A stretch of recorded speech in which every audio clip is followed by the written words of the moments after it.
both on PCB's famous Front Beach Road.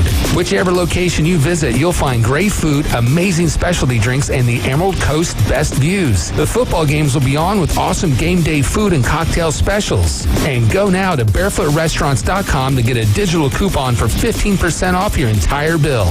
Barefoot. Great food, drinks, fun, and games. Bill Bird Kia, your local community dealer, is thankful for your support this year and is giving you holiday savings on the purchase of a new 2023 Kia. Just in time for holiday travel adventures, now offering 1.9% APR for up to 48 months on the purchase of a new 2023 Kia Sorento. You'll get the perfect balance of comfort, safety, and technology. Bill Bird Kia is the home of the 20-year, 200,000-mile warranty. Stop by and see us today at 2435 East 15th Street or anytime at BillBirdKiaPanamaCity.com. We'll treat you like family and give you the peace of mind you can trust. Offer from Kia Finance America for the purchase of a new 2023 Kia Sorento with $2,165 per month per $1,000 financed at 48 months. Quality is limited. No down payment required. Cannot be combined with other finance offers. The 20-year, 200,000-mile warranty is a Bill Bird Kia warranty. See dealer for complete details. Offer for well-qualified buyers. Must take delivery from dealer stock through 1/2/24. Hi, I'm Bobby Likas with another Car Clinic Minute. Today, we're on an entomology field trip, observing uninvited guests infesting your car. Don't break out the raid just yet, because when I come back, I'll show you how to take this pest to the cleaners.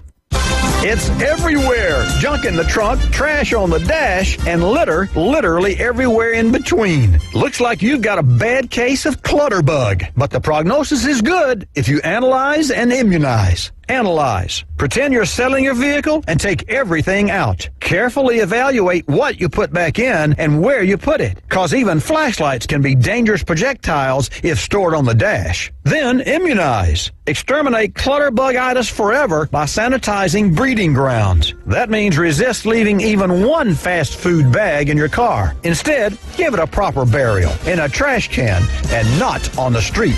I'm Bobby Likas. Like us, you'll love us. You're home to the NFL. WGSX Lynn Haven. WVLQ Port St. Joe. ESPN Northwest Florida. To the house.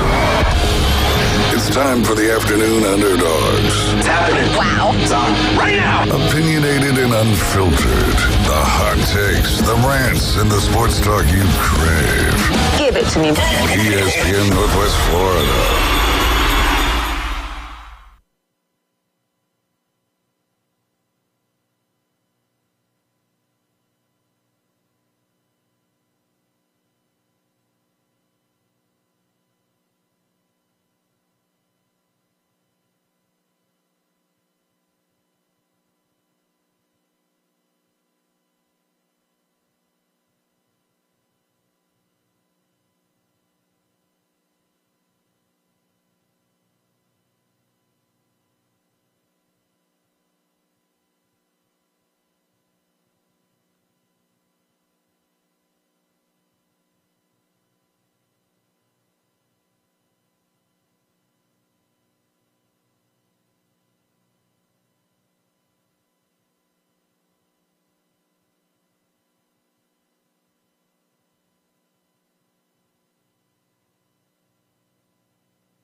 league, the Yahoo League, once the first game starts, you're done. It's locked. Yeah, and this was for, I guess, the Colts game, or maybe it's the Thursday game it locks. But I'm just like, oh, come on, man. Like, and the team that I picked would have won in the Saints. So, and that was 2 weeks ago. I was just like, well, it is what it is. I can't hate the game as much as you got to hate the player in that one, I guess. Even though it wasn't technically my fault. But that's how the things are set up. The best for Coach Olds was the Youth Football Champions. I guess they won the Youth Football Championship. Good stuff there from Coach Olds, the soccer coach now for boys soccer over there at Rutherford. Justin Overstreet says his best, Jaden Daniels breaking records and creating records on Florida's defense. I love that. The worst was Alabama fans saying Jalen Milroe deserves the Heisman this year. If they're saying that he deserves it, that's wild. If they're coming at it like, look, and this is how I come at it, and I don't think that Jalen Milroe is I don't think that he should be that high on the Heisman odds right now. But you can make the argument, all right, this next game against Chattanooga is really not going to count for anything. I don't care if he throws for 15 touchdowns.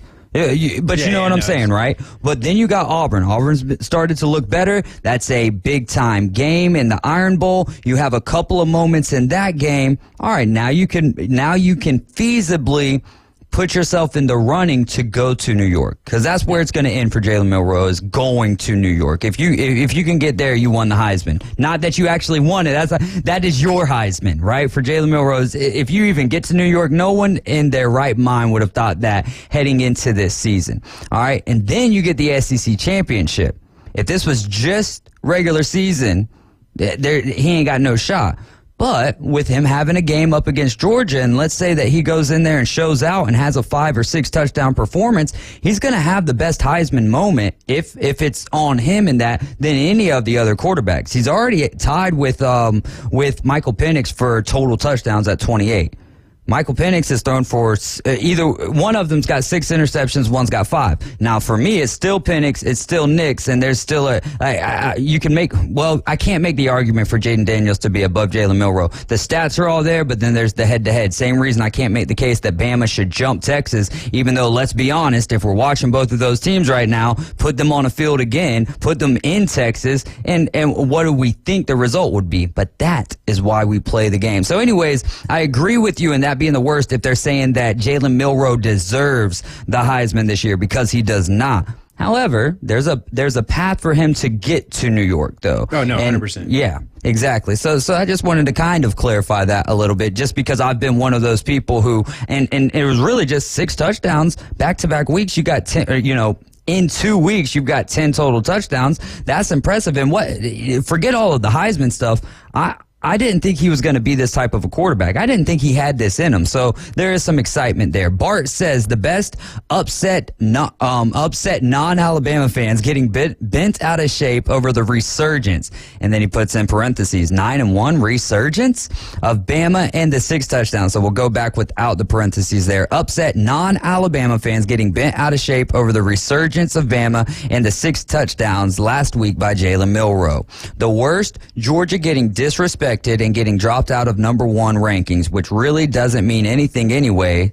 If anything, it motivates them. So very kind of non-biased there. Bart is a big Alabama fan, but I think we can all agree when we're sitting here. And here's the other thing, though. If Ohio State stays at number 1, they had a dominating win. You can make the argument Michigan moves up because of the top 10 win. But, I mean, Georgia's got a top 10 win in dominating fashion. How do they not go to number 1 after that? We'll find out tonight. Yeah, I thought last week there was a chance that the Missouri win would propel. But, I mean, you have back-to-back weeks of beating the committee's top 12 opponent. Missouri was 12, I believe, last week in the committee's poll.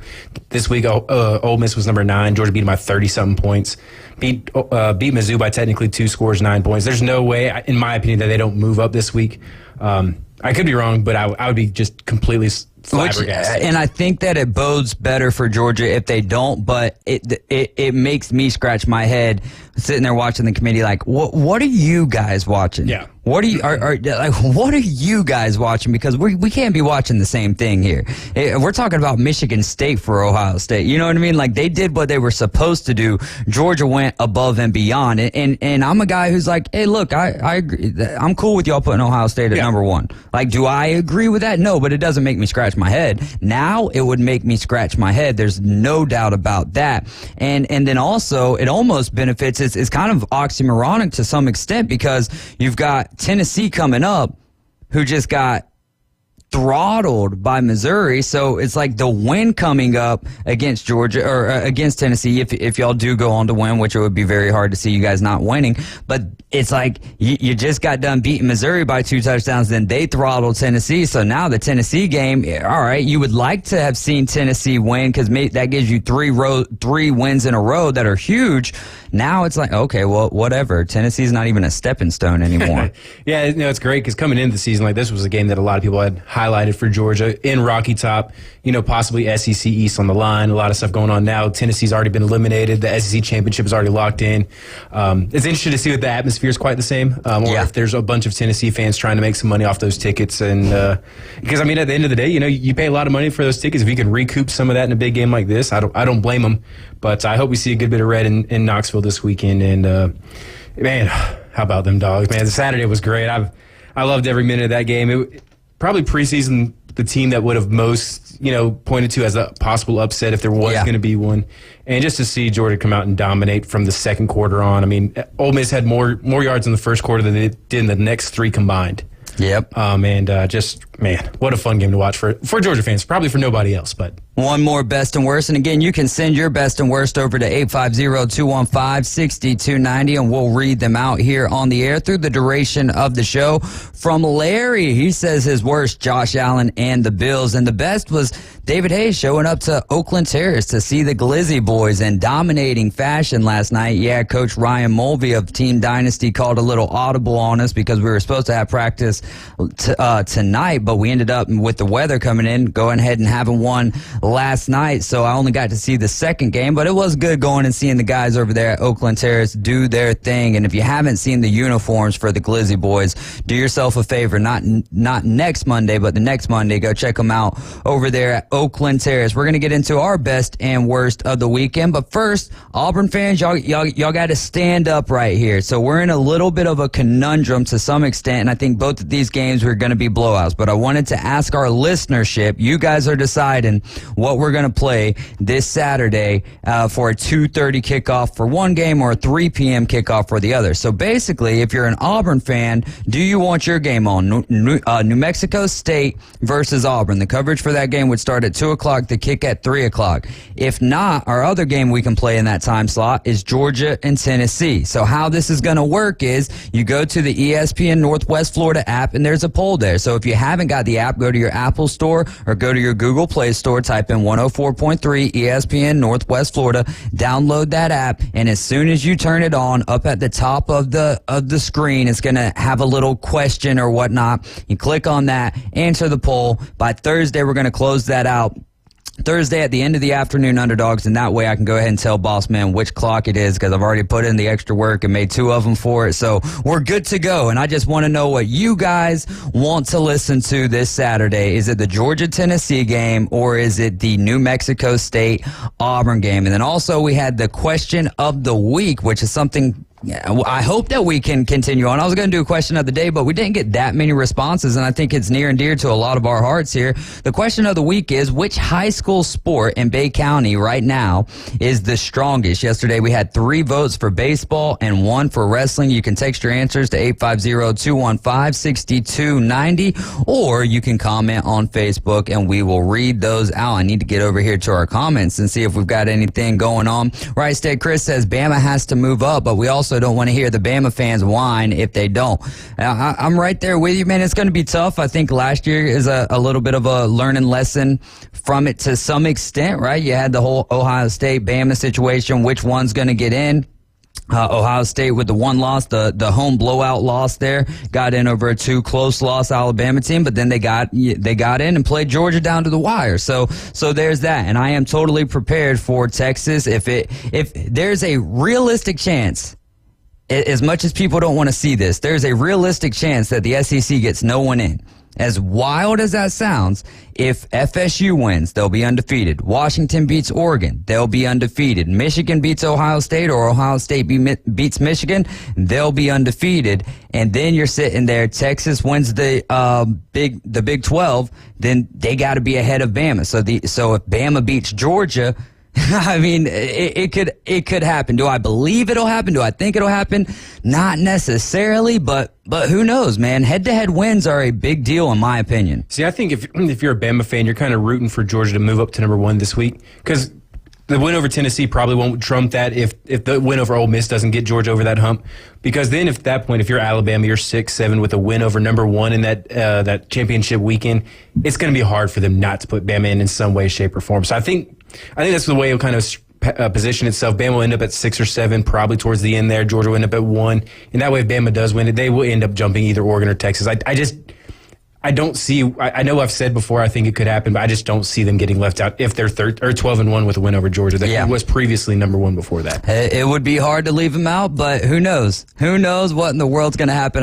Again, as we say every week, there's a lot of chaos left to happen. Real quick, let's go into our local, and then we'll bounce back to best and worst of the weekend to wrap this segment up before we get your Minute with Max underway. This local segment brought to you by Barbaritos, food, community, people. Visit Barbaritos on 23rd Street and tell them that the Underdogs sent you. In high school football in 1R in the first round, Northview takes down Jay 31-13. Northview's going to travel to Bozeman this week. Vernon gets blanked by Chipley 42-0. Chipley will be on the road taking on Holmes this week. Cottondale falls to Sneeds 46-22. Sneeds will be traveling to Bluntstown, and Weewall falls to Osceola Christian 27-6. Osceola Christian will play at Port St. Joe. In 2S, South Walton falls to Walton 63-35. Walton will be hosting Pensacola Catholic, and FSU High School takes down Mariana 41-17, and Florida State will play at Wakulla. And then in round 1, I think we both get a call there from the auction league. Barrett's trying to get on the air with us. In 4S in the first round, Niceville takes down Nice 56-21. Niceville will host Bartram Trail. And then Cadence Godin, she's an Arnold alum. She plays volleyball now for Pensacola. Just finished her freshman year where she recorded 293 kills, which was 3rd best in the entire league. And she's yet to reach her full potential. So they're going to be in Iowa this week, Pensacola, along with Gulf Coast, competing in the NJCAA Division II National Tournament, which Gulf Coast heading there. They've earned an at-large bid. They're seeded number 13 in that tournament after falling to Pensacola State in the final match. And the Commodores are going to be playing the 20th seed Sauk Valley on Wednesday, November 15th. That's tomorrow in the opening round. And then tonight, the First Men's Ministry is having their Man Up event with guest speaker, none other than former Georgia Bulldog head coach Mark Richt on Tuesday this evening. It's free to the public. Men and boys of all ages are welcome, and there's going to be food trucks, contests, RVs, boats, and giveaways, and this will be at 640 Grace Avenue in Panama City. It starts at 5 and it'll run until 8 p.m. There's going to be a Jeep show inside the parking lot, and for more information, you can check out the Facebook page at First Baptist Panama City. All right, back to our best and worst of the weekend. We do have Miami. Mark Richt also coached in Miami. I know that, but that's not important right now. That is not important right now because most notably, and I know that that's where the last place that he coached. I didn't know what that bottom said. It almost looked like TOI, and I was like, is that someone on the line with us? But yeah. No, you're good, man. You're good, and I appreciate that. Definitely know that he went to Miami, but the reason why I'm bringing up the Georgia side of it is because we got a dog in the house. Dave Neat says, go Ducks, man. Ducks are looking really good. I mean, it's that Pac-12 championship game provided both of these guys. Listen, Oregon and Washington still have to play Oregon State. Yeah. As much as you want, well, it's Oregon State. All right. I mean, this is one of those teams who you've got a fantasy football owner, right? If you play fantasy football, and you've got an owner who's 2-8 or whatever at this point in time of the year, 2-9, doesn't matter. They're not going to make the playoffs, but they still care. Well, that could be Oregon State. And Oregon State's still like a top 15 team right now. Yeah. Like, people have forgotten about them. But they're not a bad team. They're going to be top 10 after tonight. Yeah. It's not like it's just some 2-9 team. They may not have a legitimate chance. I mean, they could probably still make the Pac-12 title game if they were to win out. But, it's going to be very interesting. Well, and that's what I was getting at, though, is not the record, right? But with fantasy, there's a lot of things that you cannot control. Yeah. Right? So if you're sitting there 2-9, but you're still focused on your team, then you're like a good football team in college football is what I'm getting at. Is Oregon State can still wreck things. A good fantasy football manager can still wreck things for the higher seeded teams. Yeah, and if those teams have to go to Corvallis, that's a tough place to play.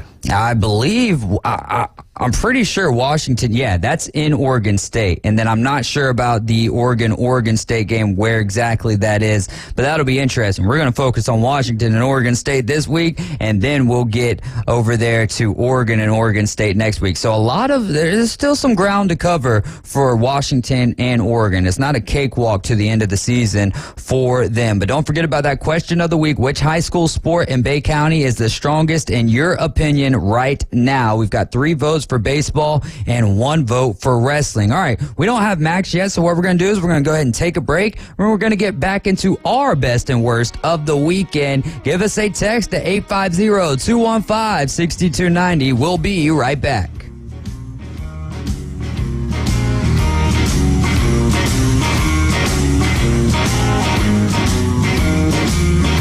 ESPN Northwest Florida. We're taking the inside drive. Hey Jay, what's up, man? You okay? Check this out. I just told my wife she could remarry after I die, but he's not allowed to use my golf clubs. What the heck did she say to that? Don't worry, he's left-handed. Harsh, brah. Yup. Join Ryan Mulvey with the Inside Drive. Middays 11 to 1. ESPN Northwest Florida. This is Joanna with your latest forecast on ESPN Northwest Florida this Tuesday. The rest of the day, light rain and 63 with a moderate breeze around 18 miles per hour coming out of the east-northeast. Tonight, sprinkles with lows around 58. Tomorrow, raining very heavily with a strong breeze and a temperature near 66. Moving into Thursday, about the same with a high of 70 and very heavy rain throughout the day with mostly clouds in the evening. This forecast is brought to you by Ellis Agency Insurance. Thank you for listening to ESPN Northwest Florida. Rely on it. Los Rancheros has been doing it right for 20 years. Los Rancheros brings a top-shelf dining experience to you with the opening of their beautiful new building. Watch all college and pro games on Los Rancheros' 14 large-screen TVs with great drink specials daily from 2 to 5 and during all the games. Los Rancheros, the place for live sports and great food on 23rd Street between Jenks and Harrison. At Bay Breeze Bait and Tackle, you can find all the necessary items for an unforgettable fishing experience. From pin rods and reels to the best hand-tied rigs in Florida, we have it all. With the help of our friendly and knowledgeable staff, you can be sure that you have the right gear to make that big catch.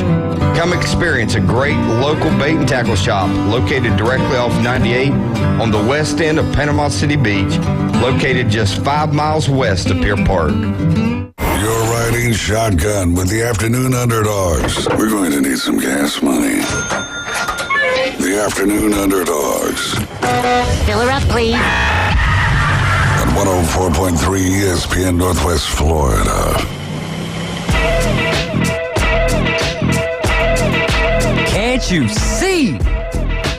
No, because it's the radio. You're riding with the Afternoon Underdogs. This is ESPN Northwest Florida, 104.3 in Panama City and 101.3 106.9 in Port St. Joe. We are the Afternoon Underdogs, and you are in the Doghouse. I'm David Hayes, along with Tyler Bishop and Caveman Rig. Y'all definitely want to get out there to First Baptist tonight, though, for that Man Up event. It is going to be a good time. I'm going to try to get over there. I won't be there, obviously, right at 5 o'clock, but right around 5:40, 6 o'clock, depending on whenever I get out of here. And again, the show goes until 5:28 today, 5:30. Then we'll take you over to ESPN for the Duke-Michigan State game. Following that, it'll be Kansas and Kentucky. Bill Bird Kia, this Friday, November 17th from 11 a.m. to 4 p.m., there's going to be the Big Red Bus where you can donate blood. All donors will receive a $20 gift card, one blood blanket, wellness checkup, which includes blood pressure, pulse, temperature, iron count, and cholesterol screening. So good stuff there. Who doesn't need an iron count, man? I know I'm start lifting. I'm like, one, two, no, a totally different iron count there. Appointments are encouraged. Please visit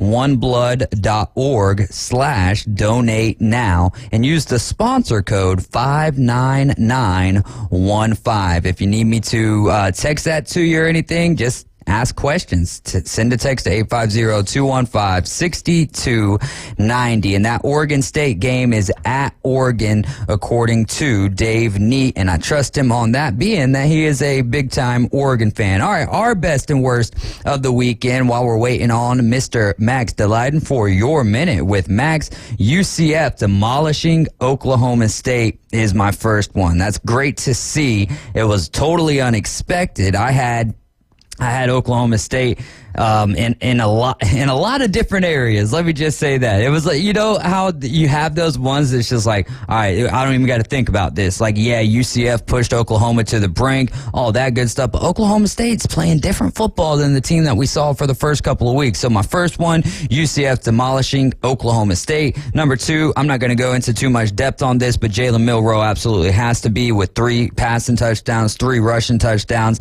And then my final one is going to be Blake Corum's nose, for him to, doing that press conference and just the epitome of a football player. I thought that was really cool. So those are my 3 best. UCF taking down Oklahoma State, not just taking them down, but demolishing them. Jalen Milroe, and then Blake Corum's nose. What about for you?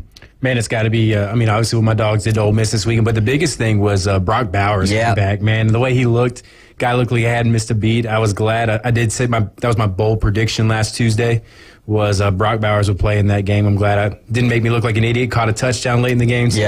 So it was great to see him back, and it's a little scary for the rest of college football seeing him back. It really is. I hope no one from Michigan was watching there as I just tried to signal something to Caveman Rick. I wouldn't want anyone stealing our signals here from the show. Max Delyden's in the building, so we're going to get to your minute with Max here. I'll give my worst real quick. I've got 3 of them. The Bills last night, and I remember talking with Kyle Wright on the way to the Mosley-Buchholz game and saying if the Broncos end up winning this game, I mean, that's good for the Broncos. 3-game winning streak, that's great. But all stock out of the Bills. I'm taking all stock out of the Bills. And Sean McDermott, it's time for him to go. It's time for him to go. You can blame everything, anything you want on this, but the fact that you can't just stand it, man, we had 12 guys on the field. And I don't want to go too deep into it because then we won't even get to your minute with Max. My second one is going to be Texas winning. Selfishly, as an Alabama fan, definitely was hoping TCU was going to pull that one out. And then my third one is going to be Sharon Moore. The post game, it was emotional and it was powerful, all of that good stuff, and it was a huge win. So you had every right for that. What I would have liked to see out of my interim coach, and I'm sure the rest of Michigan fans absolutely loved it. I would have loved to see him just get up there and say, bet. Yeah. And just walk off. Just the way he was crying was I felt a little over the top, but hey, it is what it is. I mean, there's a lot of emotions involved in that, so it's not the fact of him crying. I just think it would have been really cool for him just to say, bet. Yeah, no, that'd been great. Man, my worst has got to be, we're through 11 weeks of college football now. Like, the season's basically over. Like, man, we're getting low here on weeks, and it hurts. It hurts a little bit. Like, it just feels like we wait so long for it to come, and then it's just gone in the blink of an eye. But my Dogs are still winning, so I ain't too mad at it. Hey,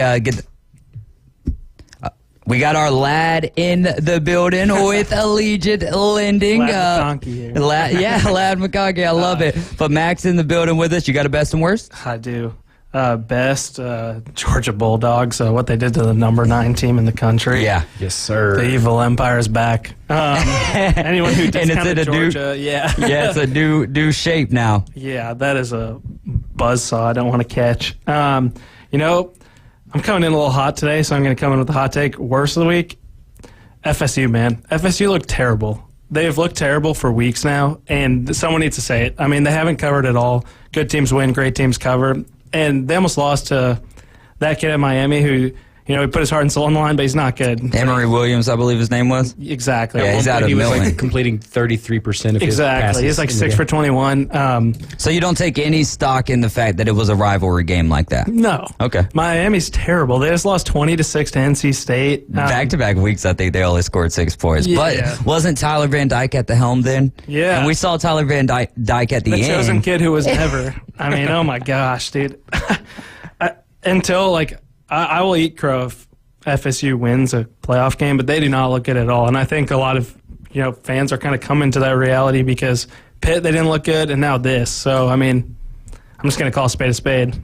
Yeah, Travis says, and that's why y'all going to lose to Florida at the end of the year. I guess he's talking about Florida State right there, which let's not get it misconstrued. I wouldn't count that out. That's going to be like their best game they've played since LSU. Night game in the swamp. That's not an easy place to play. People, you want to talk about being a rivalry on the road at night. That's not an easy place to play. No, absolutely not. Caveman Rick, real quick, you got best and worst? Yeah, best. It's pretty simple. How about just football in general this past weekend? College, NFL, a lot of great games. So I think if you were into football, you had a good weekend overall. Worst of the weekend, I mean, how about just the whole Michigan debacle, man? The whole stuff with, Harbaugh getting suspended while he's in the air flying, to the game over to Happy Valley and whatnot. So, yeah, just all that, and then, the coach that was filling in for Sharon Moore, yeah, him just kind of going off and profanity and so excited that they won. And I mean, it's like, come on, dude, you guys, were up by so much that you didn't even throw a pass in the second half. Like, it wasn't that they were up so much that they didn't throw in the second half, but they were dominating so much, and it was so easy to them. Let's put it that way. But anyways, pump the brakes a little bit.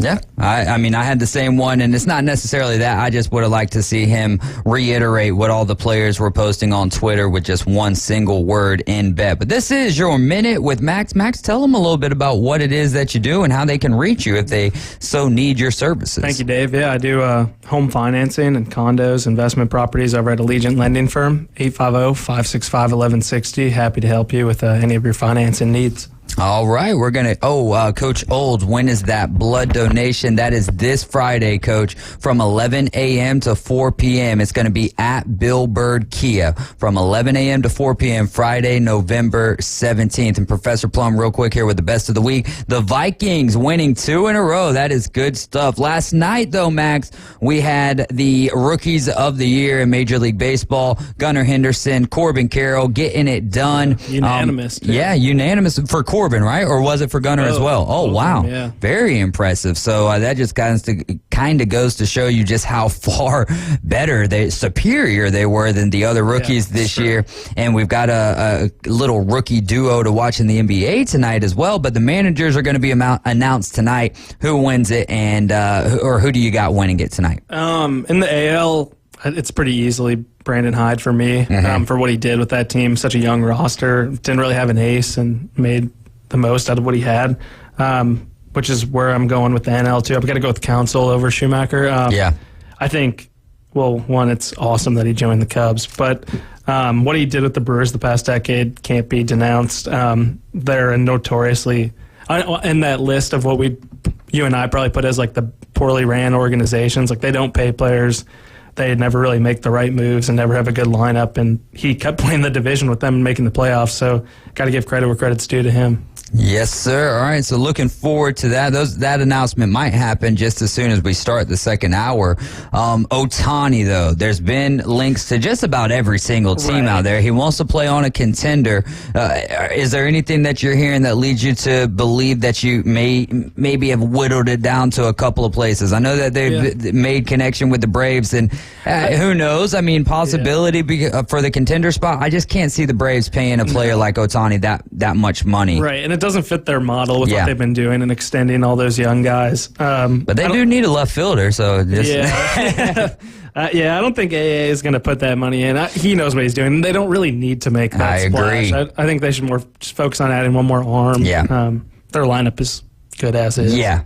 It's fun to think about. For you. well, no, for other Braves fans, really, I don't think that is happening at all. I just don't want him. He can go to the Mets. He can go to the Yankees. I still wouldn't be happy with that. But if they put him over there in Philly, or if Trout ends up in Philly, I'm going to be disgusted at that point. I know. So I really feel like that could be like the sleeper move because the Angels are so unpredictable and make all those weird moves. And why did Ron Washington take that job, man? It just might have been like a hobby thing. I didn't realize how old he was. Yeah. This is, 71, 72? He's in the 70s, So it's not as much about the legacy for him. I think it's just one more shot at coaching. I mean, if I were him, I'd just enjoy the ride on the Braves. Yeah, but that's what I was saying. Or if you take over for Dusty Baker and take over the Astros, but don't go somewhere that's kind of to some extent. You go manage the Angels and whatever legacy you had prior to that. It's going to be tarnished a little bit. Now, people will still go back and remember, but it's what have you done for me lately? So off, you can't ride off into the sunset with the Angels. You ride off into the abyss. I agree with that Astros sentiment, too. I think Joe Espada just always had that role pocketed because he had some other interviews. Maybe they didn't go as well, but I know like Altuve and all those guys love him in the clubhouse. So I think that was always going to be the successor. Yeah, so there's nothing really going on with Ohtani, and I think that'll heat up winter meetings. I also liked, Seeger trolling Alex Bregman about winning.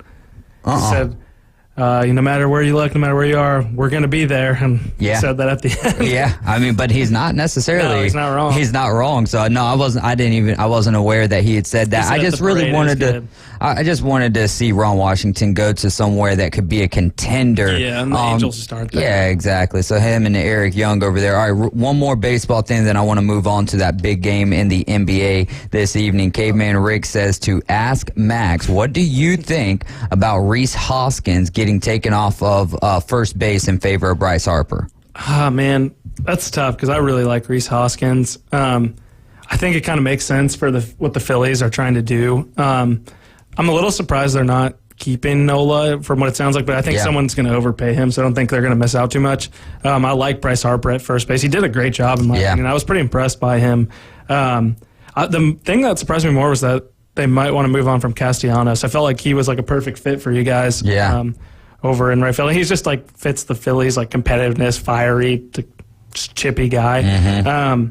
Rhys Hoskins, I think, is going to get similar to like the Cody Bellinger treatment. We'll get like 1 year, 14, 15 million somewhere on a flyer since he tore his ACL.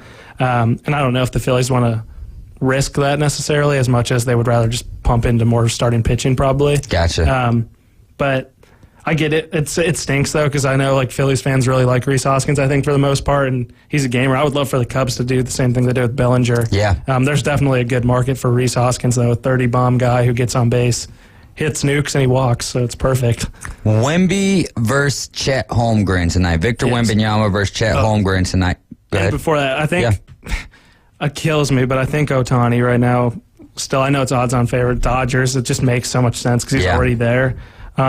I'm obviously biased, and the odds have come down, but it's more because of like steam on the Cubs. But that would be the number 2 guess for me. I know it's a bias, but I think the Cubs are just in that market. If they're paying Counsell, they're going to be paying other guys. I don't think you turn down a place like the Mets who have been paying guys left and right to go to an organization like that. But also, I don't think the Mets were. I think he used the Mets to leverage the Cubs just because he's from Wisconsin. I don't think he was ever going to go East Coast. But we'll see. I think if Ohtani goes to the Dodgers, that just stinks, man. I would much rather see him go to the Giants or go to the Mariners. But like you said, he wants to be on a contender. Well, the Giants, every few years, even last year for a while, it was like, what's going on with the NL West right now, man? Like, you got 4 teams really legitimately in this race, and then they just got the Padres manager as well. So who knows, though? And I'm interested to see what the Padres do now. I know the owner doesn't have as much of a say. Like, for counsel, Jed asked about him, or Jed asked Ricketts about him, the Cubs owner, and he was like, hey, I trust you. You make the move. But sadly, the Padres owner passed away this afternoon, so I wonder what they're going to do. I still think Soto is going to get moved, and I don't know how much more autonomy A.J. Preller will have or how that all shakes out, but maybe he'll go even crazier with his deals. Hey, if Juan Soto wants to get back to, the Emperor's Groove or whatever, he needs to come to Atlanta. Hey, I'm telling you, Juan Soto and Ronald Acuna Jr. Oh my gosh. Yeah, but what if it's the same as last year, where you just have this incredible regular season, but at the end of the day, what happens in the playoffs matters way more than what happens game 1 through 162. Man, what do you? I'm gonna get. This is your segment here. So, would you rather talk Wemby versus Holmgren? Or would you rather talk most overrated quarterback in the NFL? Because I know for the last night and a half or so, you and AG have been going at it. And that was good banter. Yeah, I love reading it. I like it too, especially when it's with him. That should be a good rivalry. Chet's really exceeded my expectations. So he bulked up a little bit, and he's so efficient, which I like. He's not, chucking 30. He's not James Harden chucking every night. But Wemby's incredible. It's just so cool to see an athlete like that. It's like it reminds me of when Kevin Durant came to the league, like such a stilty but athletic dude. So both of these guys over 7 foot. Holmgren at 7'1", Wemby at 7'4". Yeah, it's not fair. And the Thunder are just going to be so much fun too because they have like 26 more first round picks. Yeah, in the next 5 or 6 years. And they're already competitive, which is fun. SGA, Shai Gilgeous-Alexander, that kid, and then the other one, the white boy, Giddy. Yeah, Josh Giddey. Yeah, they got some ballers over there. They do. Most overrated quarterback in the NFL. I would love to hear Tyler's answer on this too. My current take is Josh Allen. Yeah. Was your take on that Josh Allen prior to last night? I've said for weeks, maybe even months, that Josh Allen was the most overrated quarterback. Yes, sir. There was, because going into, I believe, last season, people were trying to say he was the best quarterback in the league above Patrick Mahomes. I don't even think he was third best in the league. I don't think he's better than Burrow, and I don't think he's better than Mahomes right now. And like I said, I don't think he's better than Herbert either. I think he's very comparable to Herbert. I'm not 100% sure. I think he's closer to Dak than he is Mahomes. Yeah. And that's like I think he's consistently. Are those our teardrops as like Mahomes, and then you got some Dak baby is Mahomes, a guy that's considered and then like top 10 by most league guys. Right. Maybe not the casual fan, but most, like, he's always rated as a top 10, 11 guy. And so, like, I think he's closer to 10 than 1. And sometimes when you have a very talented team, when you have a very talented roster, right, but you put all of your hope and emphasis on your quarterback, it doesn't work out for you well, right? Because that's what they do. Every time Dak is in, it's all about Dak. But when Cooper Rush or someone else comes in, they go 4-1, and it's like, this is a quarterback. But it's not about the quarterback, though, man. It's about the team. And when you put too much emphasis and focus on the quarterback and what they're going to be able to do for you, then I think you fall short of what your goal is. You're riding with the Afternoon Underdogs. This is ESPN Northwest Florida. We're going to play a little trivia when we return.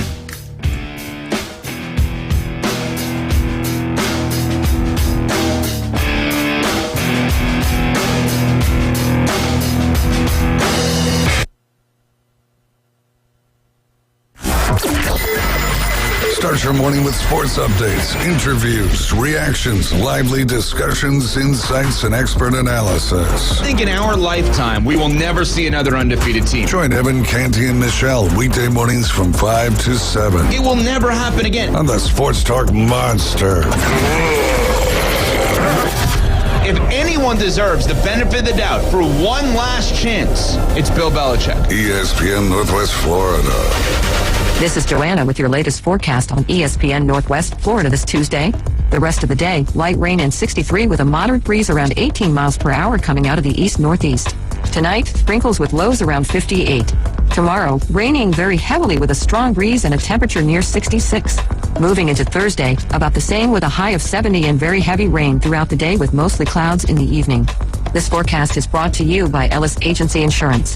Thank you for listening to ESPN Northwest Florida. Rely on it. Are you tired of hearing 2 weeks when you call to get your boat worked on? Hey folks, it's Chris Kramer with Kramer Marine and Outdoor, and we'll get you in and back out on the water as quick as possible. We're a full-line Yamaha outboard dealer and Suzuki outboard dealer, and we have master-trained certified mechanics on site. So if it's just an annual service, electronics install, trolling motor install, or all the way up to a full repower, we can take care of you. So stop by and see us in the corner of Frankfurt and 23rd next to Bill Kramer GM, or call us at 850-851-0453. Lace up your running shoes for the Daybreak 76 Panama City Beach Marathon presented by Visit Panama City Beach.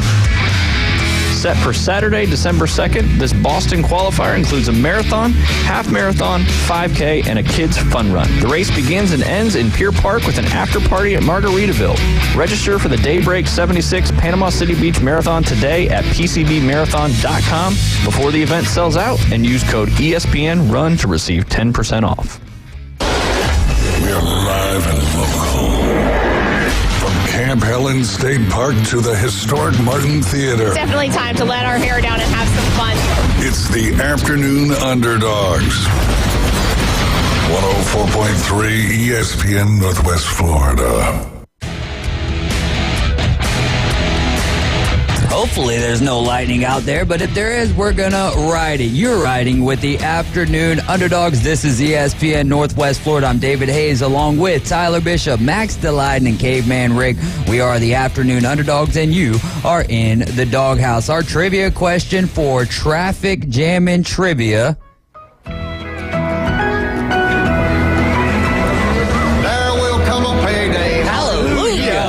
All right, that's our Traffic Jammin' Trivia song. What head coach was fired after Baby Billy?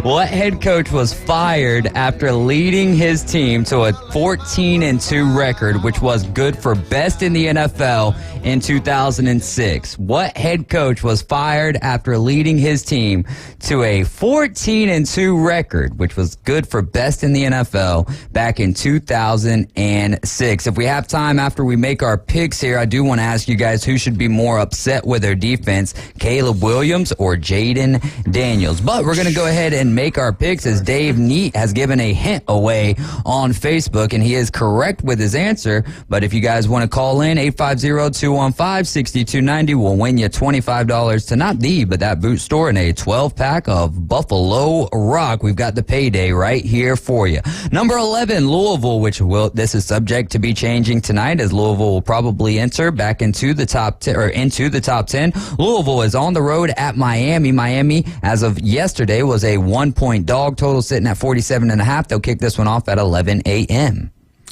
That line seems a little weird to me, and Vegas typically knows what I don't know, but I can't bet on Miami right now. I can't. There's nothing about them that makes me believe in them at all. All right, Max? Yeah. Me too. Yeah, me too. Echo. SMU is on the road taking on Memphis. Memphis is an 8.5-point favorite, and total sitting at 66.5. I'll make sure I got that right. It might be Memphis, but anyways, what do you guys got on this? I'm taking Memphis mostly because they're favored, and I don't have a reason to pick against them at this point. Yeah, I'm taking SMU. This is my Miles special right here. This is my Miles special. Game? Yeah, this is our Miles special. Yeah, I mean, you got to have one of those in there, especially this week coming up isn't the greatest week in college football. It's that bye week, which is why I think let's go to 9. Let's go to 9 conference games. Like, we don't need these Chattanoogas, these New Mexico states and stuff like that. But some people are still playing conference games. Well, here's the... Yeah, I know, but come on. Those conference games are the equivalent of playing Chattanooga.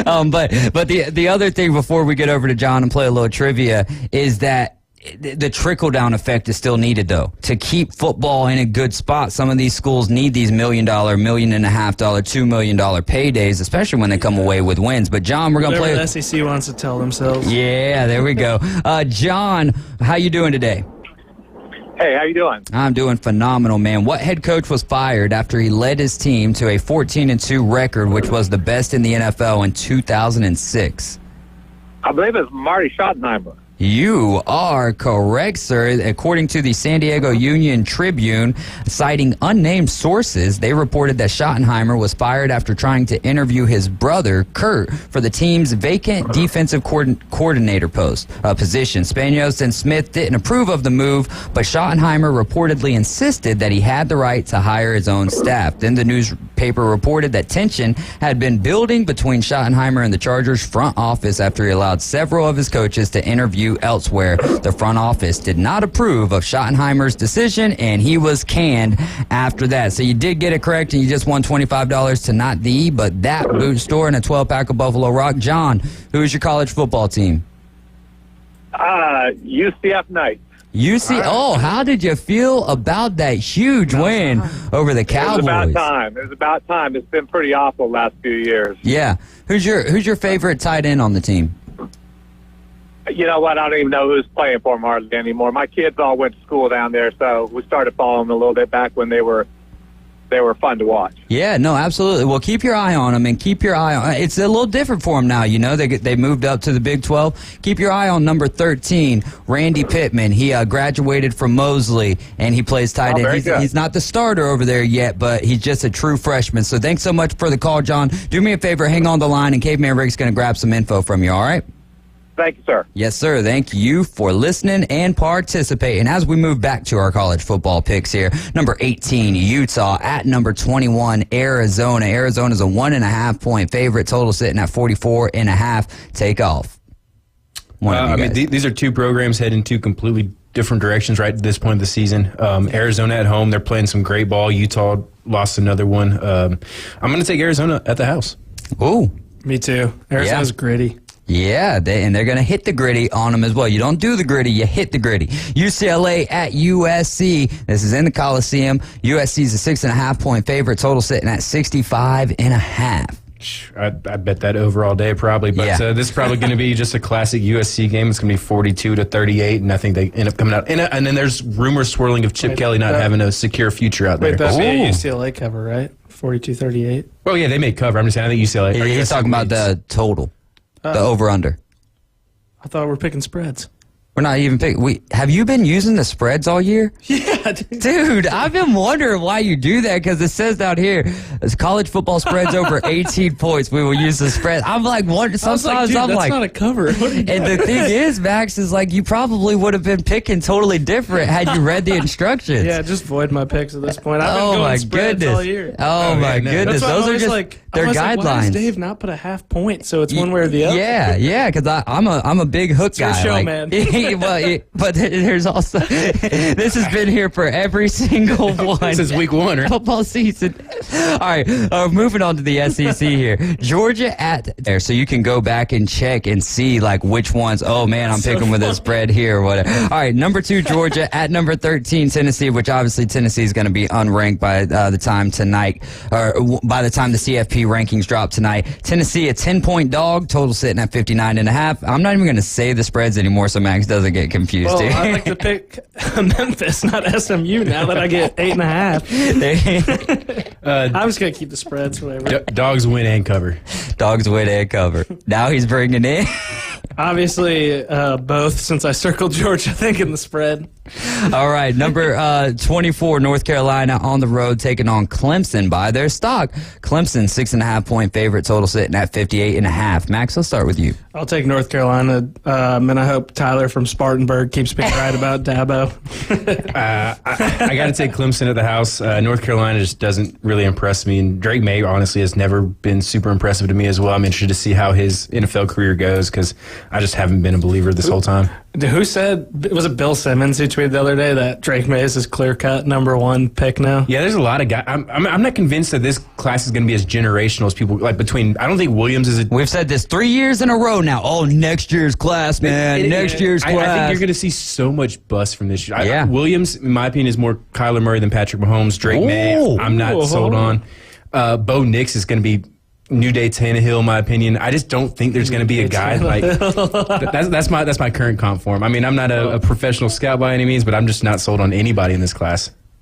Well, I'm just glad my boy C.J. Stroud has been tearing it up. Yeah, no, that's some good stuff. He looks for the Big Ten. You got to respect the guy who took it to Georgia's defense. That was the best. You do. I mean, if you're sitting there watching C.J. Stroud and being like, I don't see what others are seeing. I don't know what you're watching. He's already in my top 10. I think the problem with Stroud is going into the draft. Let the cake bake. So many Ohio State quarterbacks look great that it was hard to say was it him or was it the system and the talent. But what he did against Georgia, and I mean, obviously what he's doing so far in the NFL has proven that it was more him than the system, which is always great to see. Good for him, yeah. You want to see the fun young quarterbacks coming up because that's what makes the game fun. So we'll go over to our trivia winner, our trivia winners team. UCF on the road taking on Texas Tech. Texas Tech is a 2.5-point favorite. I take UCF. See, I think UCF coming off that big win, going on the road, emotion. They may have a letdown game. I think Texas Tech pulls it out in Lubbock. Number 25, Kansas State on the road taking on number 16, Kansas. The Jayhawks are a 7-point underdog in this one. Their quarterback got hurt. Oh, that's right. Their backup quarterback. Yeah, Bean. Yeah. Jay Bean. Oh, Bean. Yeah, Bean. It's Jay Bean. That's what he is on Sports Action. There you go. Who you guys got, Kansas State or Kansas? I'm taking the Wildcats. They've been playing some pretty good ball for the most part. They made a questionable decision in double overtime against Texas a couple weeks back, but outside of that, they've been shellacking almost everybody besides Texas the last month or so. And they were down big to Texas too, and then fought back to be in that game. And like you said, questionable decision. Well, I thought I had the hook at 7, but I'll just stick with Kansas here. Oh man! Our ninth game, number 5, Washington at number 12, Oregon State, which I believe is our second game. We will have that game right here, Washington at Oregon State, and the coverage will start following either whatever you guys pick, New Mexico State and Auburn, or Georgia and Tennessee. Who do you like in this game, Washington or Oregon State? Man, the line is interesting. Oregon State favored by a point in Corvallis. But I'm going to bank with Washington until they make me look bad.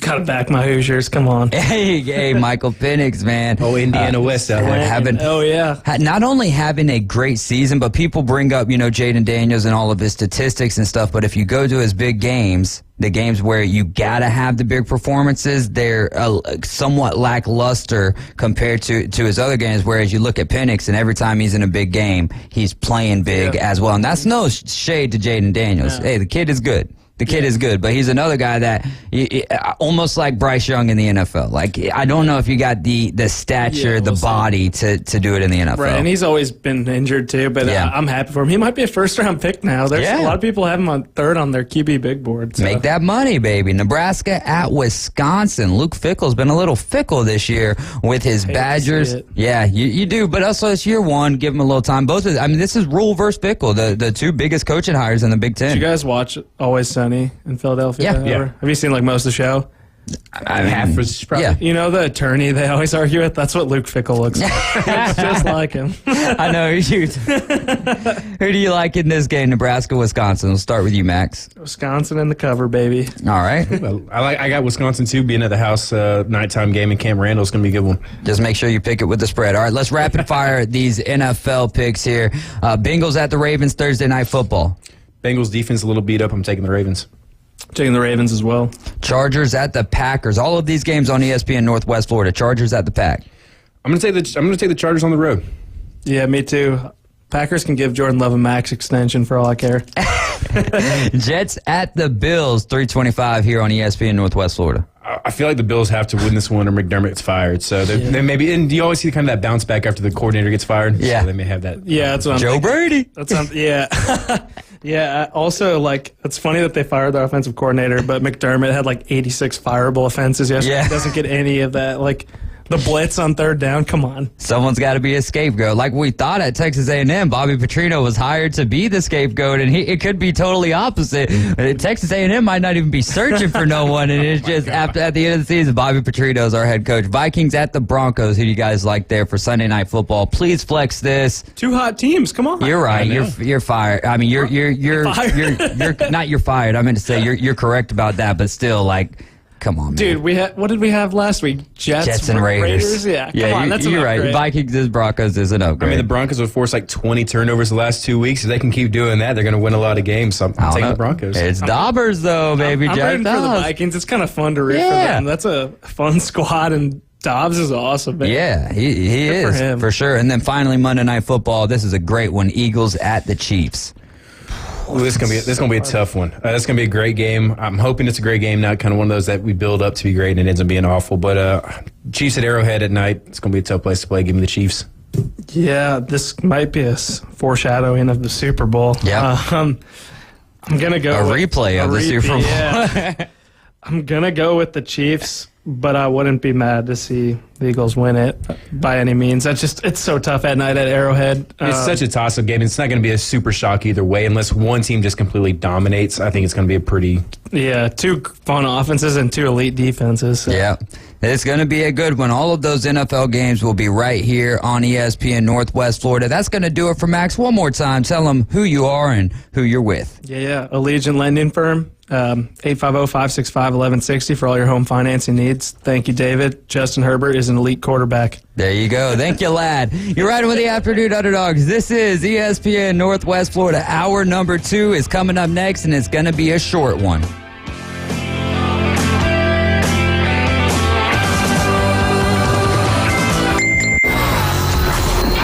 Take ESPN Northwest Florida with you everywhere you go. Anytime, anyplace, anywhere. The sports talk and live play-by-play doesn't have to end when you get out of the car. The ESPN Northwest Florida app streams your favorite sports talk hosts and the biggest games in ultra-high fidelity. This is of utmost importance in travel. Take the sports talk monster with you anywhere you go. Available for Android and iPhone. Use it anywhere or any place. This is Joanna with your latest forecast on ESPN Northwest Florida this Tuesday. For tonight, moderate rain and a low of 58 with a very strong breeze around 26 miles per hour coming out of the east and gusting up to 43 miles per hour. Tomorrow morning, moderate rain with temps around 65. In the afternoon and evening, raining moderately and a temperature near 66. This forecast is sponsored by Mid-South Lumber, the best little lumberyard in Panama City. Thank you for keeping that dial at ESPN Northwest Florida.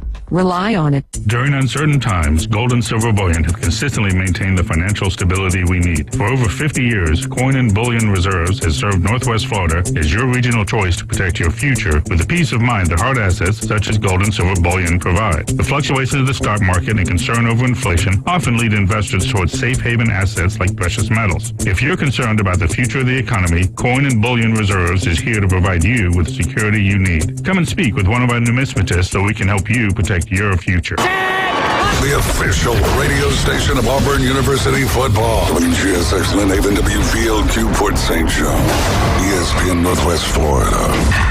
The sounds of is everywhere, and the cooler weather is back a little now and then. So that means it's time for a trip to that boot store to outfit the whole family in their favorite Western wear for that colder weather on the way. And if you need quality work clothes, check out the large selection of Carhartt work clothes, boots, and shoes available at that boot store, open Tuesday through Thursday, 9 till 5, and Friday and Saturday, 9 till 5:30, next to Billboard Kia, 15th Street in Panama City. Remember, God is good all the time.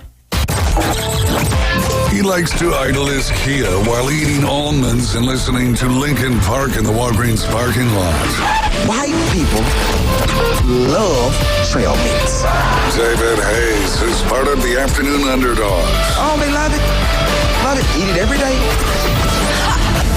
ESPN Northwest Florida. They love it.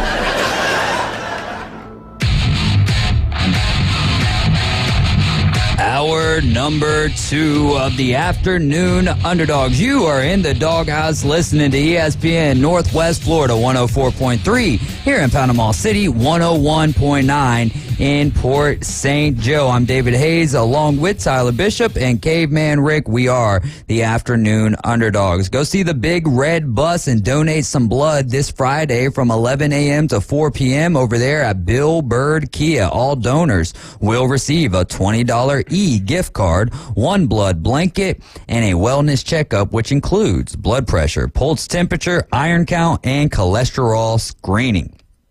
Here's a fun fact. The average human heart pumps 2,000 gallons of blood each day. Appointments are encouraged for that. You will need your ID. Please visit oneblood.org/donate now and use the sponsor code 59915 and donate some blood. I try to donate every so often just to kind of, do a little bit. And it's about a 45-minute process. Yeah. It's not no pain involved, really. So if you do have a chance, get out. You get a little snack and a little drink while you're doing it, and it goes to a good cause. So help me bust this myth then. I've never re-Googled it or anything. I remember when I turned 18, like right after I turned 18, I got some tattoos.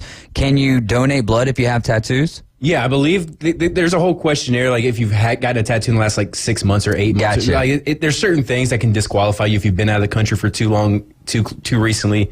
If you've got a new piercing or tattoo semi-recently. I don't know the exact parameters because I don't have a tattoo, so I don't really pay that much attention. And I gotcha. But no, it's a fairly quick process, and like I said, it goes to people in need. So I try to go out and do it when I can. Yeah, absolutely, man.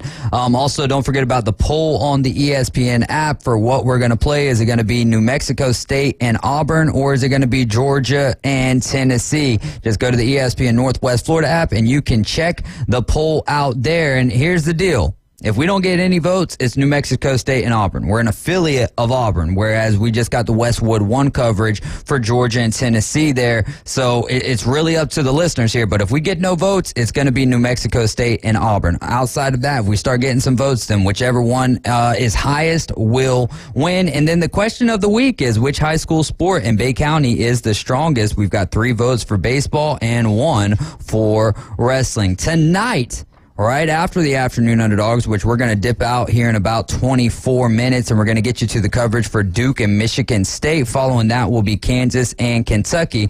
Let's talk a little college football with Tyler, and we need to have a good, catchy nickname for this segment. I know that we're almost almost through with the thing we've been looking forward to all season long, and now it's almost behind us, but we still talk college football every Tuesday at 5 o'clock, or at least try to get something in there. Let's go best win here. I know it says college football and NFL, but let's just stick with college football. Maybe we'll revisit the NFL side of things. Who had the best win in college football? I mean, I'll give you 2 because one's going to seem like kind of a homer. I mean, it's got to be Georgia. Top 10 win by 30-something points. It's hard to say there was a better win out there than that this week, but to give somebody else some love, Missouri going out and beating Tennessee the way they did a week after losing a tough game on the road. I think that's a great win for them at home. Kind of establishes that they're a pretty darn good team in the SEC. Probably I'd have to say they're number 3 or 4, probably number 3 in the SEC right now behind Georgia and Bama. And I mean, to go out and bounce back the way they did was impressive. Caveman Rick. Guys, give me. Okay, all right. For me, then I'll give 2 as well. And I'll start with one of my best of the weeks in UCF. I mean, to move up to the Big 12, it started off very rocky for you guys, and then to take down Oklahoma State, which is much improved throughout the season, that's a huge win. Now, maybe Oklahoma State was still feeling the bedlam from the Battle of Bedlam, but yeah, I mean, that was a huge win. There's one thing to kind of be hung over and lose by a touchdown or 2, but when you get spanked, what was it, 42-3? Yeah, it was not even competitive. Yeah, I mean, and then, that takes me to another one, Virginia Tech just trampling over Boston College. Where did that one come from? But the other one, since you're going to give the love to Georgia, I got to give the love to Michigan. Now, here's the other thing, right? With them having an interim coach, it would be maybe a little different if that was the first time this year that they were dealing with an interim coach. But they had 3 games prior to this one for the first 3 games of the season. I mean, Harbaugh is literally going to be coaching unless something crazy happens Friday, or something happens Friday where he can roam the sidelines for him. He's going to coach 6 of the team's games in the regular season. That's crazy. And people want to say that Michigan didn't win it pretty, but they went on the road and beat a ranked team on the road without their head coach. There's something to be said for that as a team and as a unit, and for the coaching staff that he's got on there. Like, we can say it wasn't pretty, that they should have won by more, but it's an impressive thing to do. And it would be different had they thrown 10 passes and not completed any of them, but they didn't have to throw the ball. Now, I will say this, and Penn State moved on from their offensive coordinator, but that had to be some of the most, you already know it. You don't got to steal signals. No one's got to steal signals to know that you're going to run it up the gut 2 times, and then you're going to decide, are we in passing distance or are we in quarterback draw distance? The fact that I watched at least 7 drives go exactly that way, I could have been the defense coordinator of the day. You know what I mean? Just like an honorary. I'm not even, tied to Michigan in any way, and I could have been like, hey guys, stack the middle here. Hey, let's put 2 spies on the quarterback on 3rd down here because more than likely he's going to be running. And I mean, neither of the teams really threw the ball all that much, which is okay. Like that's not the point of football, is throwing the ball, even if we're in this pass happy era. But you got to do something different when you're I don't care if you're at the house or whatever. And it wasn't working. Sometimes it was working, but you mix that up a little bit more. And who knows what could have happened, but good job from the Wolverines there to outlast Penn State. Really just kind of, even though it wasn't a dominating score, it was a dominating performance. Who had the worst loss? I think if you're kind of factoring postseason potential into it, I'm gonna give it to Oklahoma State. I know we've kind of talked about the game a little bit already, but they were in the driver's seat for the second spot in the Big 12 title game. All they had to do was win out. And it's not like UCF had been a great team this year. You know, they played Oklahoma tough. They've had some bad losses. They're in like the bottom 4 of the Big 12 standings. So for them to have that opportunity in their midst and you just let it go, is a tough game for Gundy to lose. Yeah, no. I'll say Kansas had the worst loss. Not a lot of implications there, but and yes, you lost your quarterback, your backup quarterback at that, but Texas Tech taking care of you at the house after you just beat Oklahoma a couple of weeks ago. And yes, your quarterback fell down, but you were losing. You were losing throughout the entirety of the game, and then made a late push, but just came up a little bit short. So I'll say Kansas, as far as a team goes that doesn't have any implications. When it comes to a team who had some implications or something going on, I mean, I think Ole Miss is fair to say, because you get beat 52-17, you're a top 10 team. I mean, if I'm Lane Kiffin, you know, it's like, golly, this was that game that everyone was expecting. Even if you just lose by 7 or 14, or you're losing by 7 and then Georgia scores late to kind of put that exclamation point on it, I get it. But if you can't, I mean, you got to be in these games. We keep wanting to talk about Lane, or not we specifically maybe, but people want to keep talking about Lane as being this upper echelon coach, but his teams, while not as talented as Bama or Georgia, don't even show up to play at a lot of times against Bama or Georgia. And that's the bigger issue. That's a bigger coaching issue. It's not just it's not just a player talent thing at that point. They just look underprepared, and they look like they give up at times. Like they know they're beat going into the games. And I think Lane Kiffin talking about playing with house money going into it kind of helps establish that. Like, oh, we weren't expected to be here. We're not expected to be this team. It doesn't matter. Well, if you tell your players that, what are they supposed to think? Right. Like, oh, well, we're not expected to win anyway, so who cares? I don't know. I've always been a big Lane Kiffin guy, but his performance against Bama earlier this year, when Bama was kind of a wounded duck, so to speak, and then coming into Athens and just laying that egg, it's really kind of messed with my perception of Lane Kiffin. Yeah. We might have to find out who you think is going to be filling in for Jimbo and Zach Arnett over there, which also you got San Diego State. Brady Hoke's going to be retiring after this season. Did you have a best win? How about a worst, though? Is like, worst win or worst loss? Probably worst loss. Rutgers, man, getting shut out by Iowa. How about that? I mean, Iowa only putting up to 22. Hey, that's only 22. I was about to say, but I mean, still with the under. Yeah, no doubt. And had Rutgers scored any more than 8 points, or 7.5 points, but they would have actually got the over in that game. But yeah, 22 points is like, I mean, Ferentz had to been like, are we sure we want to let me go after this, guys? I put 22 points. It's got to be one of the highest outputs all year from the Hawkeyes offense. Worst loss for you? It was Oklahoma State. Oh, yeah. Oklahoma State. That's right. Game of the week was... Game of this past week? Yeah, and then we'll get to the upcoming game. Man, I think it may have ended up being that Texas-TCU game, the way it came down the wire with as much as there was on the line for Texas still trying to make a college football playoff bid, for them to win it the way they did. It was kind of an ugly game early, and then ended up being kind of a better game as the stretch went on there. Yeah, 850-215-6290. Tell us who your best win, worst loss, and game of the week was. And honorable mention, that Florida LSU game was a lot of back and forth there for a while, too. Jaden Daniels putting up some crazy stats. He put 600 total yards on his own. Yeah. Insane. And only player to ever do that, I believe. 300 passing yards, 200 plus rushing yards as well. And he had like almost 400 passing yards. It was like 600 and change on his own. Golly. I mean, the kid's good. There's no doubt about that. And Florida, late in the game, almost ended up covering the spread for that one, but Mertz just decided to throw it through the field, or throw it at the field goal post rather than to a receiver. My game of the week, I think, is going to be Utah and Washington.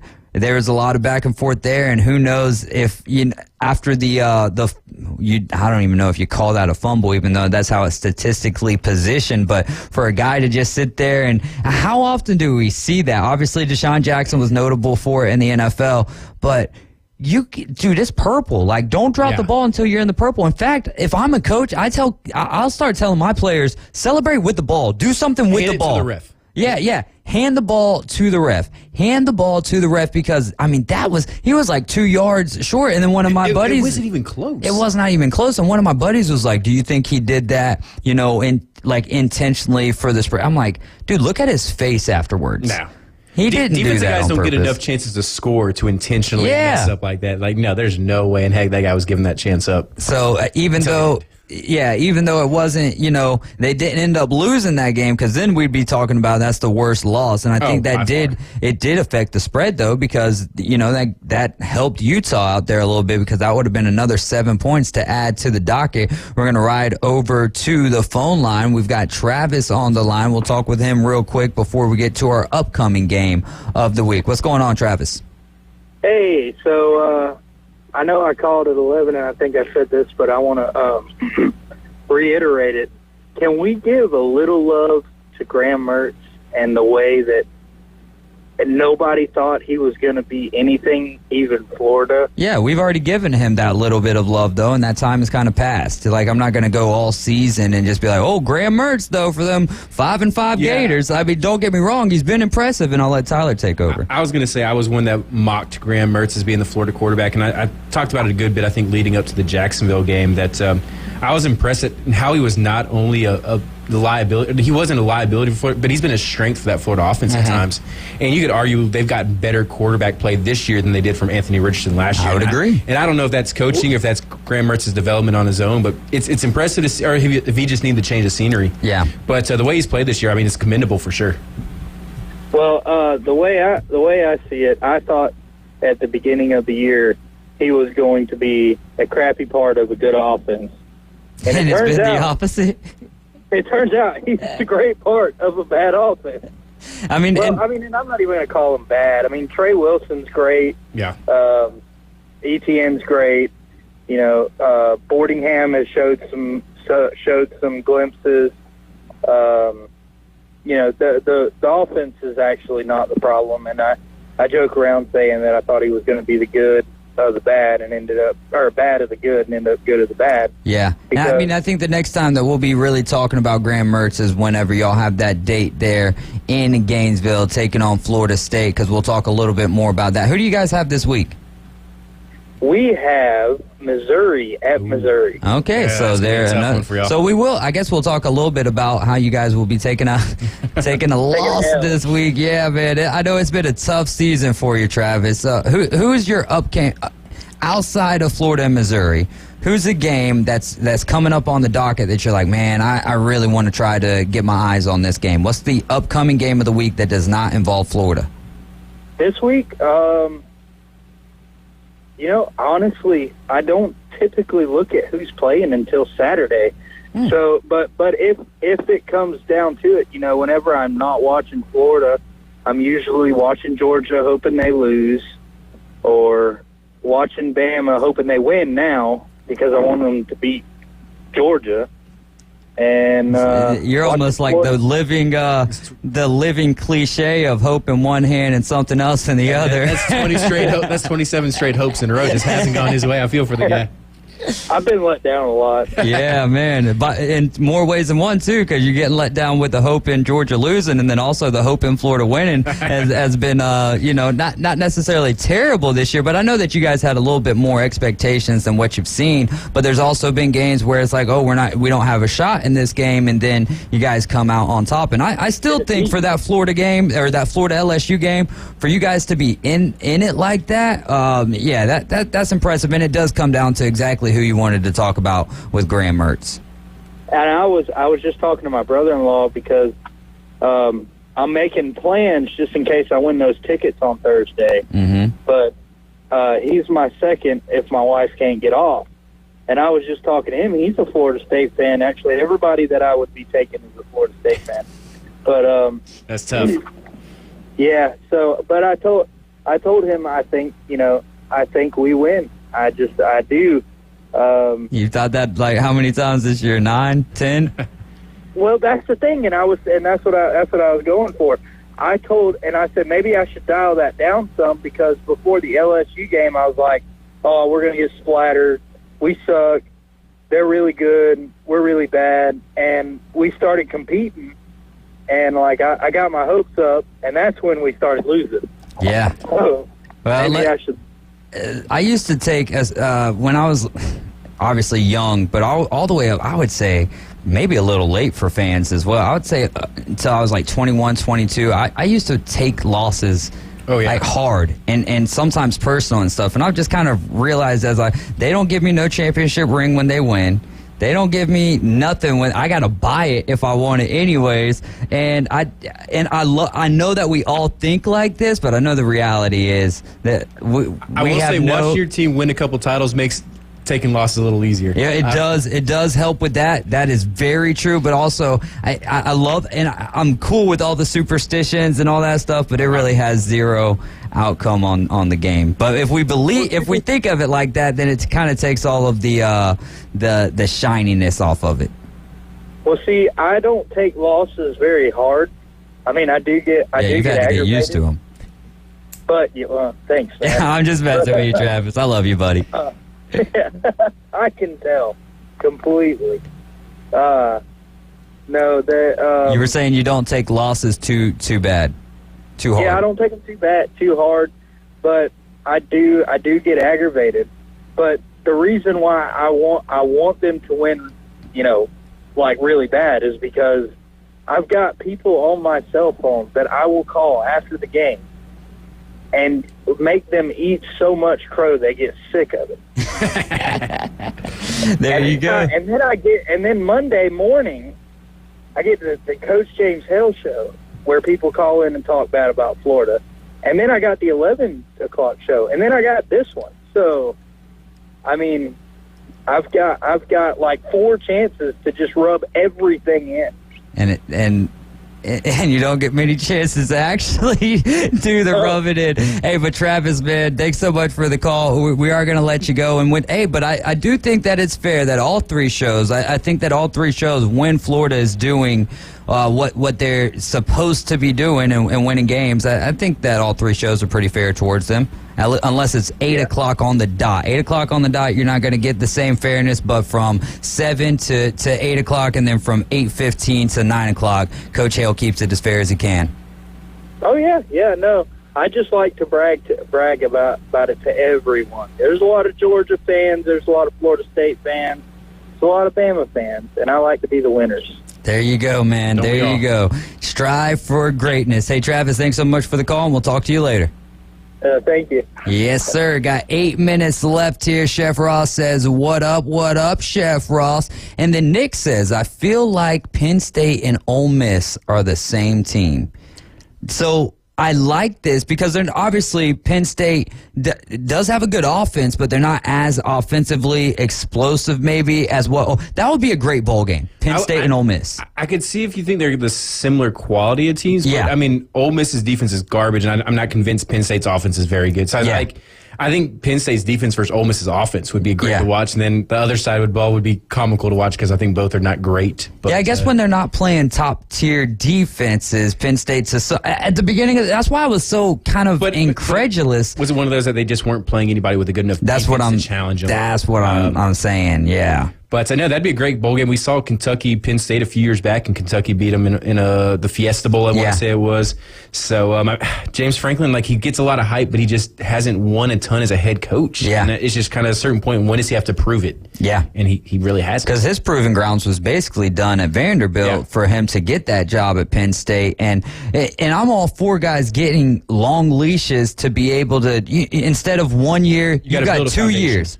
You get 2 years, or else because exactly it takes a foundation, and a foundation is at least a recruiting class. Give me 3 years for the coach, and then let him start the 4th year. And if you don't believe in him by year 3.5 essentially, then go ahead and pull the plug on that and work on whatever it is that you need to work on. Yeah, no, for the most part. I mean, occasionally, that's kind of why I'm not 100% sure what happened with the whole Zach Arnett deal, him getting fired at State. Like, why did you hire the guy to give him 10 games? Yeah. I feel for him. I mean, unless it was just going just abysmally over. I mean, I know they weren't having a great season, but how could it have been that bad behind the scenes? Or make them the interim for the whole year? Because I feel like giving him a 4-year deal or whatever it was and then firing him in 10 games just is a bad look. I'm right there with you. They should have just said he's going to be our interim head coach. We've got a lot of emotional things going on with the university, so instead of going out and buying a head coach or naming a head coach, we're going to throw Zach Arnett here. That way, when we get a new head coach, our defense is solidified still because Zach Arnett can stay on with the staff, but now when you fire him, everything has got to change. It could have been like when Luke Fickell took over for Jim Tressel that one year at Ohio State. Like, just doing it this way made it seem like you believed in him, and then, we really don't believe in him after 10 games. And and what if they would have won the Egg Bowl? What if they would have won the Egg Bowl? Then doesn't that kind of give you some momentum going into the next year? Did you have something, Cameron? Okay, I didn't know if you did or not. All right.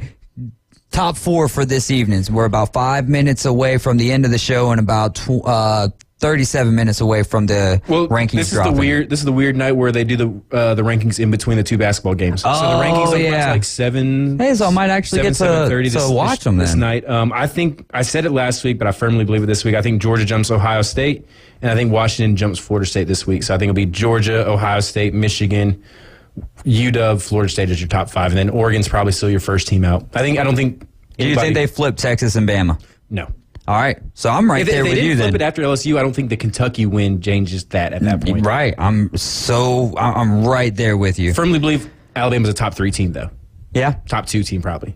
I would if I was ranking a power ranking. Yeah, Bama's probably 2. Ooh, I can't wait for next Tuesday. We'll see but nothing's really going to change after this week for any of the top 4 squads outside of Washington. Washington can move up the rankings with a big win over Oregon State in Oregon State. So I'm right there with you though. I'll go Georgia, Ohio State. I'll go Michigan. Actually, who's got a better win out of Michigan and Ohio State now? Well, Michigan and Ohio State share the win, right? Right, but Michigan was on the road.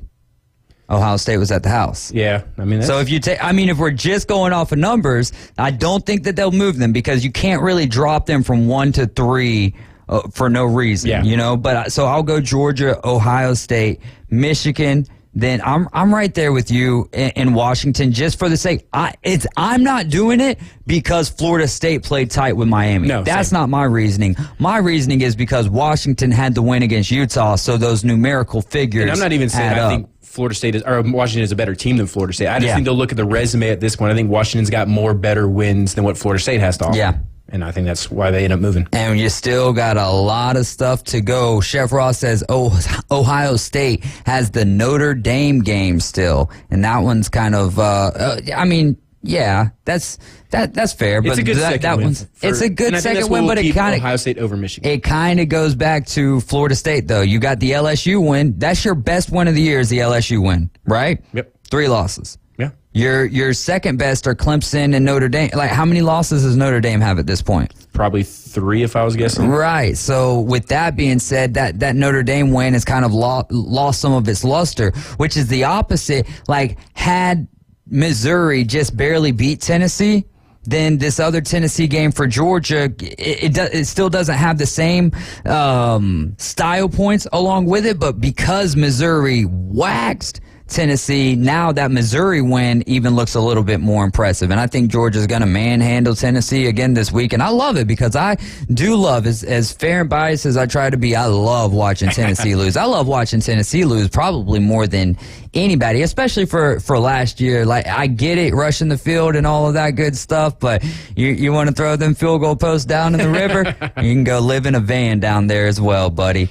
Committee, that's the same thing. All right, Jimbo Arnett. Jimbo, let's start with Texas A&M. Who do you think replaces Jimbo Fisher? I have no idea. I couldn't even give you a good answer right now. I mean, I could understand an Elko. Miles threw around Urban last year, taking over from one of the Texas schools. I don't think they're I don't think they pay $76 million to not make a huge splash hire. Yeah. So it's going to be somebody out of left field, I feel like. Yeah, you're right. We got a good text in earlier from Kirby. He says, worst loss, Arkansas versus Auburn.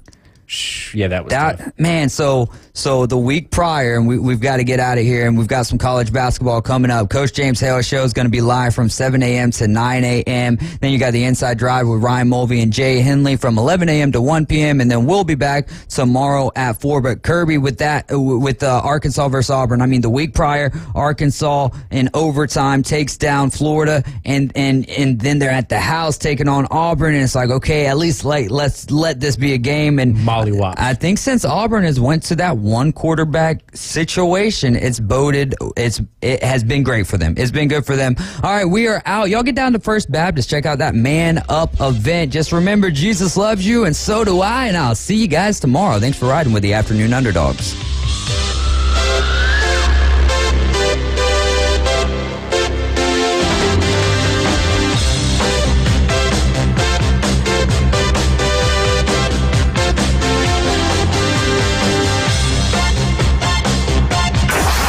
ESPN Northwest Florida, your home for Mike Greenberg. By far the worst team to root for has to be the Carolina Panthers. You're probably going to finish with the worst record in the NFL, and you traded away your first-round draft pick for a quarterback who clearly isn't the right pick. At best,